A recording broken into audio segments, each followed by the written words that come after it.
हरे कृष्णा कृष्णा कृष्णा हरे हरे, हरे रामा राम राम हरे हरे, हरे कृष्णा कृष्णा कृष्णा हरे हरे, हरे रामा राम राम हरे हरे। वृंदावन बिहारी लाल की जय। निकुंज वल्लभ राधा वल्लभ नाथ की जय। मुरली बजैया धेनु चरैया नटवर नागर नंद किशोर की जय। राधा रानी की जय। व्रज धाम की जय।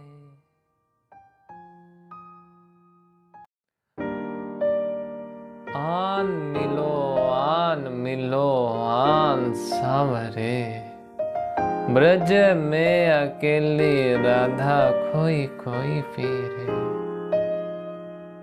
बहुत पुराना गीत आज आपसे चर्चा करनी है मुझे राधा और कृष्ण के प्रेम के बारे में। पर जो गीत सन्मुख आ गया वह तो आ गया विरह का। ब्रज में अकेली राधा खोई खोई फिरे। राधा तो घूम रही। राधा और कृष्ण का प्रेम अगर हम दोनों को अलग अलग एक समय के लिए मान लें तो कुछ ऐसा जैसे ये शरीर और शरीर में प्राण। शरीर हुआ कृष्ण, प्राण हुए राधा।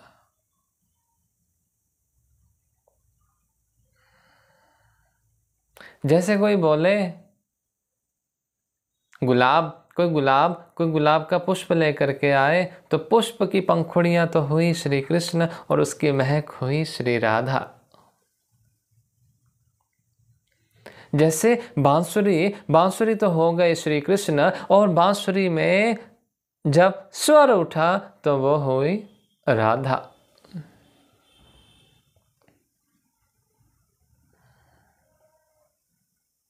जैसे रसगुल्ला हो और रसगुल्ले में तो रसगुल्ले हुए श्री कृष्ण और उसकी जो मिठास है वह है श्री राधा। तो कुछ ऐसा दोनों के बीच में प्रेम। भक्तजनों, ये जो अभी मैं श्रृंखला आपके सामने बांधूंगा, एक श्रृंखला, ये दास उस राधा रानी की कृपा से, वो राधा रानी ही बोलेगी। दास तो कुछ ना बोल पाएगा, दास में इतनी हिम्मत नहीं है।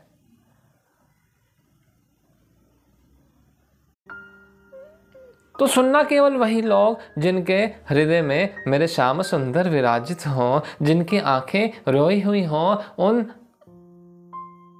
मेरे प्रभु राधा कृष्ण के प्रेम में, जो नतमस्तक हुए हों श्री वृंदावन धाम को याद करते हुए। बस वही लोग इन पंक्तियों को, इन भाष्य को, इस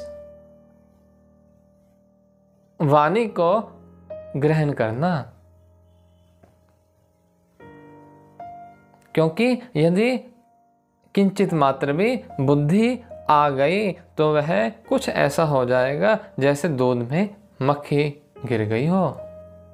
तुमने खूब बढ़िया सा दूध बनाया हो, केसर कुसर डाल करके अच्छे से गुड़ डाला हो, केसर डाला हो और उसमें एक मक्खी गिर जाए तो वह दूध तुम पियोगे नहीं। उसी प्रकार से यह जो धारा है, राधा नाम की जो ये धारा है, यह केवल वही सुनना जिसकी बुद्धि बिल्कुल हार मान चुकी हो और जो साष्टांग मेरे राधा निकुंज बिहारी के चरणों में गिर गया हो, जिसको रास आ गया हो उसके दर पे सिर झुकाना, वह इसको सुनना। गीत गोविंद मैंने बहुत वर्ष पहले पढ़ा सुना महात्माओं के मुख से। अभी आते आते वही गीत गोविंद स्मरण आ गया। श्री जयदेव प्रभु की यह कृपा है जिन्होंने यह गीत गोविंद का अनमोल उपहार हम भक्तों को अपनी लेखनी के माध्यम से प्रस्तुत किया, अन्यथा हम लोग कुछ वंचित रह जाते उस राधा कृष्ण के प्रेम को फील करने के।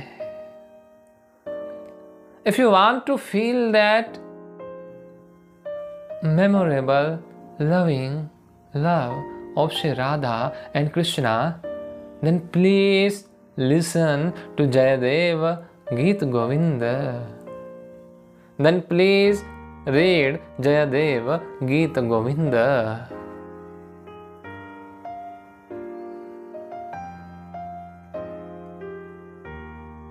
कहते एक बार श्री कृष्ण गोपियों के साथ, वृंदांगनाओं के साथ घूम रहे थे कि अचानक राधा गुजरी और श्री कृष्ण को उन गोपियों के संग देख करके क्रुद्ध सी हो गई और बिन बोले ही मेरे मधुसूदन से बिन बोले अपने आवास में चली गई। और मेरे ठाकुर श्री राधा को मना भी ना पाए, क्योंकि ऐसी स्थिति कभी श्री कृष्ण ने महसूस न की थी। कृष्ण को लगा, मेरे ठाकुर मेरे श्याम सुंदर को लगा कि निश्चित रूप से मेरे से ही कुछ अपराध हो गया है, अन्यथा राधा सामने हो और मैं फिर भी गोपियों के साथ रहा, निश्चित रूप से मेरा अपराध है। तो कृष्ण विरह की आग में जलते जलते जलते जलते राधा को अपनी विनती भी ना सुना पाए और अपने महल में प्रविष्ट हो गए। और यहां राधा अपने महल में चली गई। कृष्ण जो राधा से प्रेम करते, कृष्ण जो राधा को चाहते, राधा की इस बेरुखी को सहन नहीं कर पा रहे। कृष्ण को अपना गोधन निकेतन आज कुछ अलग से महसूस हो रहे, क्योंकि होता है ना, जिससे प्रेम हुआ हो, जिससे प्रीति लगी हो और वही क्रुद्ध सा हो जाए तो बहुत पीड़ा होती है। और यहां पर तो मालूम है कि अपराध मेरा है, अपराध बोध हो रहा प्रभु को कि राधा को मैं कुछ बोल भी ना सका और गलती तो मेरी ही है, गलत तो मैंने ही किया है ना।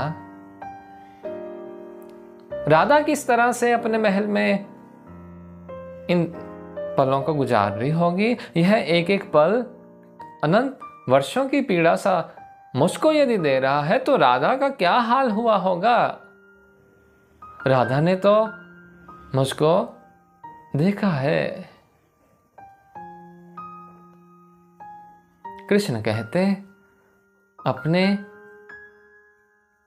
आंख बंद किए, आंख बंद जब किए तो उनको श्री राधा रानी का मुख दिखा और राधा रानी के मुख पर एक क्रोध की भावना सी दिखी और उनकी बाहें इतनी कुटिल सी प्रतीत हो रही हैं जो क्रोधवश ठाकुर जी को अवलोकन कर रही हैं। ठाकुर जी बोलते जैसे राधा का मुख तो गोरा है, हल्की हल्की लालिमा लिए हुए है और कुटिल बोहें जैसे कोई गुलाब के पंखुड़ियों के ऊपर भंवरा रहा हो, उस भांति मुझको राधा रानी का मुख सौंदर्य प्रतीत हो रहा है। ठाकुर श्री श्याम सुंदर अपने आंख बंद किए हुए भीतर ही भीतर इस झांकी का अवलोकन कर रहे कि अचानक उन्होंने राधा रानी को कहा कि प्रिय, तुम तो हमेशा मेरे साथ हो, तुम तो हमेशा मेरे हृदय मंदिर में स्थित हो, तो मैं बाहर तुमको क्यों ढूंढ रहा हूँ प्रिय, मैं बाहर तुमको क्यों ढूंढ रहा हूँ। एक बार मेरी बात सुन लो, एक बार मेरा कहा मान लो, दोबारा इस तरह से कभी ना होगा, तुम मुझको क्षमा करो, क्षमा करो। ठाकुर ने, श्याम सुंदर ने तन्वी शब्द से राधा जी को पुकारा कि हे तन्वी। तन्वी मैंने कोमल अंगों वाली, निश्चित रूप से तुम भी उसी विरह की पीड़ा से गुजर रही होगी जिस विरह की पीड़ा से मैं आज यहां पर गुजर रहा हूं। ठाकुर रोते हैं, पर क्या करें, जो भूल हो गई सो हो गई। और इधर मेरी प्रिय राधा रानी, वह भी तो हर दिशा में मेरे ठाकुर को ही देख रही हैं। जैसे ठाकुर राधा को ऐसा प्रतीत कर रहे कि हर जगह पे राधा ही विद्यमान हो रही है, तो मैं क्यों राधा के बारे में चिंतित हो रहा हूं। और यहाँ पर हाल राधा रानी का कुछ ऐसा कि हर दिशा में उनको ठाकुर श्री श्याम सुंदर की झांकी ही दिख रही है। प्यारे, ऐसा लग रहा जैसे वह वंशीधारी कब गीत सुनाएगा और राधा यहां पर विरह की आग में तड़प रही हो। राधा ने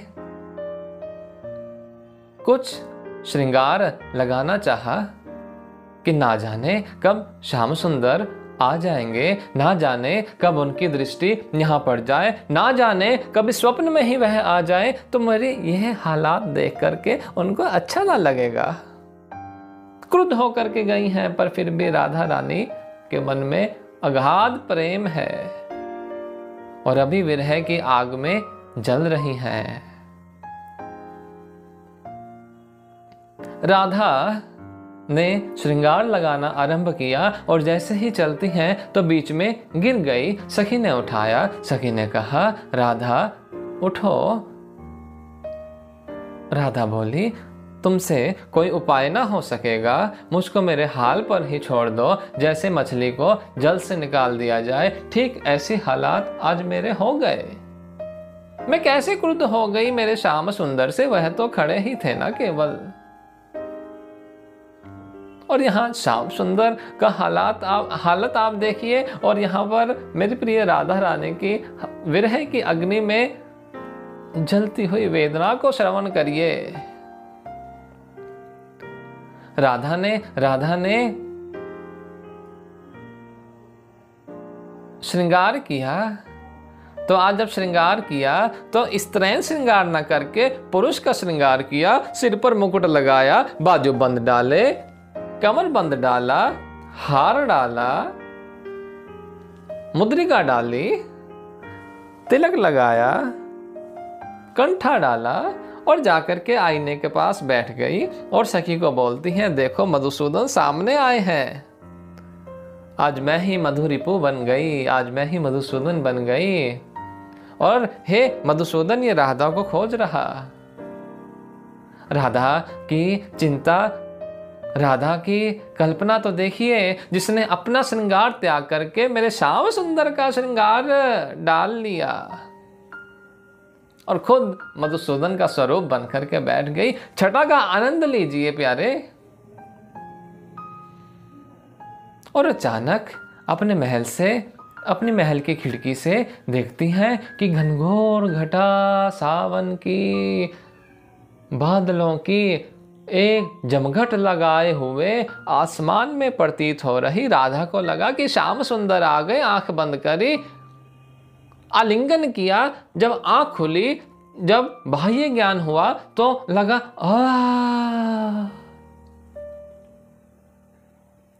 श्याम सुंदर नहीं है, श्याम सुंदर नहीं है, ये तो कुछ बादल थे। पर